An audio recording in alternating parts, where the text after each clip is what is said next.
Assalamualaikum warahmatullahi wabarakatuh. Di sini saya akan mempresentasikan mengenai proyek rumah tinggal 2 lantai yang bernama EP House untuk Matkul DAI 3.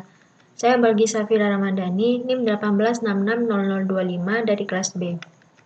Yang pertama saya akan menjelaskan data perancangan yang berisi data klien bernama Bapak Kamaludin yang rencana rumah akan diisi 5 orang, yaitu Bapak klien, istri, kedua anaknya, dan juga nenek.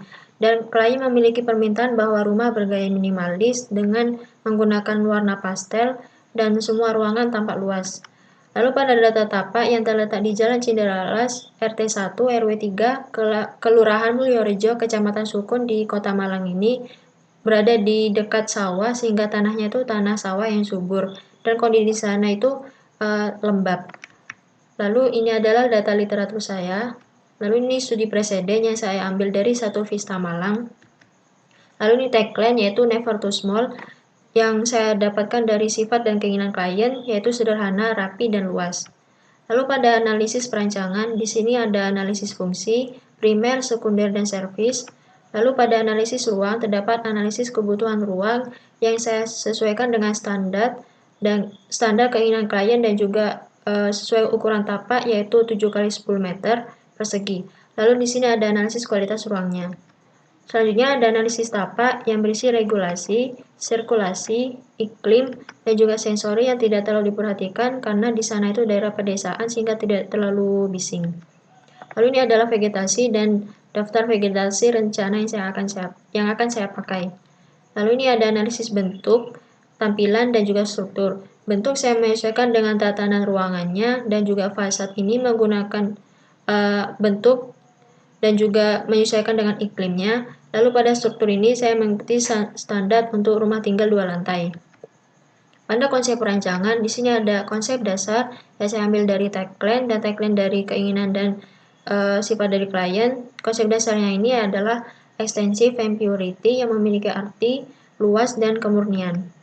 Pada konsep ruang, saya mengusahakan bahwa semua ruangan tampak luas dengan memakai bentuk L atau I pada penataan furnitur dan dekorasinya. Selanjutnya di konsep tapak, intinya saya menggunakan sistem dry garden sesuai dengan keinginan dan kemampuan klien dalam perawatan. Selanjutnya ini ada konsep bentuk beserta tampilannya berupa tampak. Lalu ini ada konsep struktur yaitu menggunakan rangka atap baja ringan dengan penutup atap spandek pasir dan material dindingnya itu bata ringan. Pada gambar arsitektur, sini ada side plan, tampak bawah di sini ada spandek yang transparan dan juga spandek pasir. Ini layout plan-nya. Lalu di sini ada denah lantai 1 dan denah lantai 2. Di sini ada tampak samping dan tampak depan.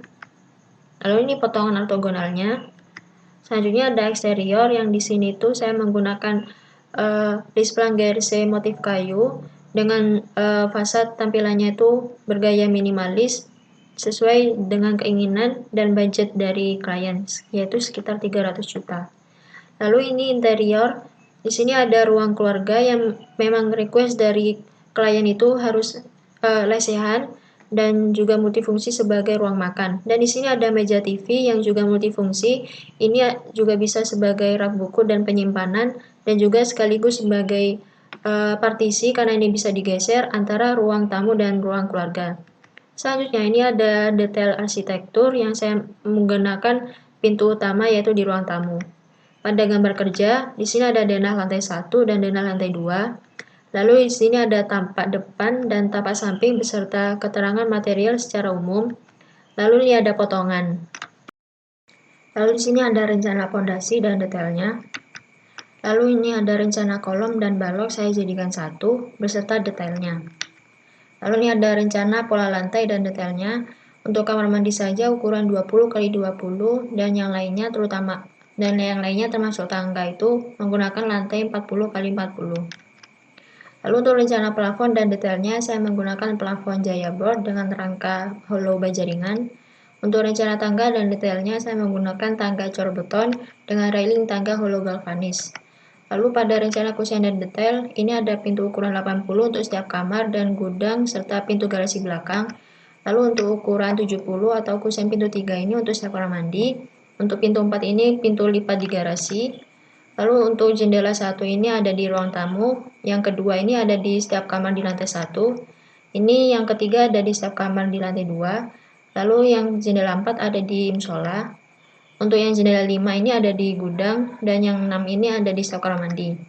Untuk yang pintu jendela 1 ini ada di ruang tamu, lalu untuk pintu jendela 2 ini ada di balkon lantai 2 dan juga di ruang keluarga.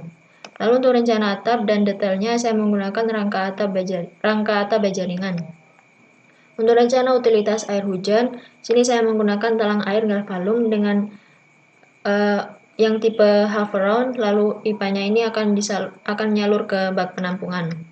Lalu untuk rencana utilitas plumbing, ada air besi dari PDAM menuju tandon merek Penguin 250 liter, lalu ada septic tank. Lalu di sini ada rencana utilitas elektrikal, saya dominan menggunakan lampu Philips Ambience. Untuk RKS, di sini ada RKS interior bangunan untuk lantai 1 dan lantai 2, yaitu intinya menggunakan cat interior Dulux Cadillac. Untuk yang RKS eksterior bangunan, di sini saya menggunakan cat eksterior Jotun, dan juga di sini ada lisplang GRC motif kayu yang nantinya dicat kayu Mowilex yang walnut. Lalu untuk RAB, jadi total rumah tipe 70 EP House ini yaitu Rp297.439.810. Ini ada poster A2 saya yang berjudul EP House. Sekian presentasi dari saya. Terima kasih. Wassalamualaikum warahmatullahi wabarakatuh.